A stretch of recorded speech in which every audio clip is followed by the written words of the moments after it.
السلام علیکم. جی وعلیکم السلام. جی کون اور کہاں سے بھائی؟ صاحب بتا رہے تھے کہ رمضان کی فضیلت قرآن سے ہے، تو ایک رمضان میں ہم انڈیویجولی کتنے بار قرآن ختم کر سکتے ہیں، پوچھنا تھا مجھے صاحب سے.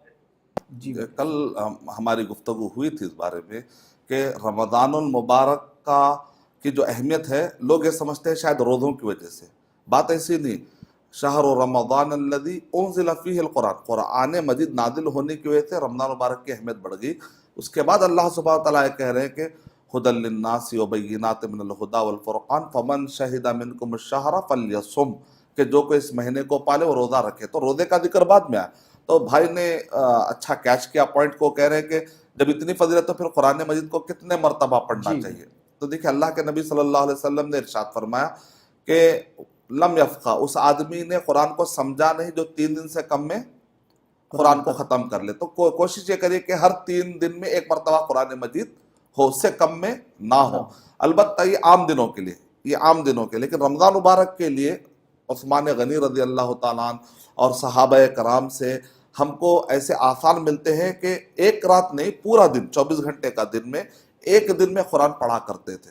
تو علامہ ابن رجب الحنبلی رحمۃ اللہ علیہ نے اس کا مطلب بتایا کہ ایک طرف صحابہ کرام ایسا کر رہے، جبکہ صحابہ کرام تو حدیث، ہم سے پہلے تو صحابہ کرام نے حدیث سنی.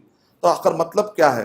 تو علامہ ابن رجب الحنبلی رحمۃ اللہ علیہ نے اس کی توجہ بیان کی، ایک وجہ بیان کی.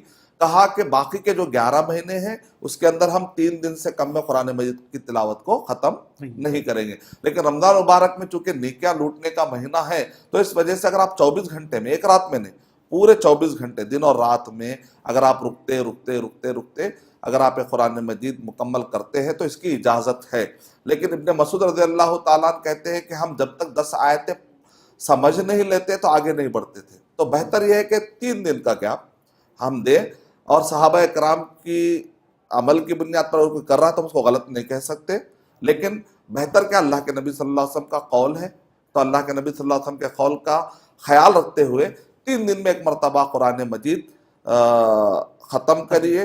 3 دن سے کم میں مت کریے، 3 دن لیجئے. اتنا ٹائم ملے گا تو تھوڑا سمجھنے بھی ٹائم دیجئے. اور میں تو کہتا ہوں کہ آپ رمضان مبارک میں قرآن مجید کے فہم کا ٹائم الگ رکھیں، تلاوت کا ٹائم الگ رکھیں، تاکہ دونوں بھی ہم کو فائدے ملتے رہیں. پڑھتے وقت پر فہم پہ توجہ نہ بھی دیں تو کوئی بات نہیں، فہم کے لیے الگ سے ٹائم آپ رکھ سکتے ہیں انشاءاللہ.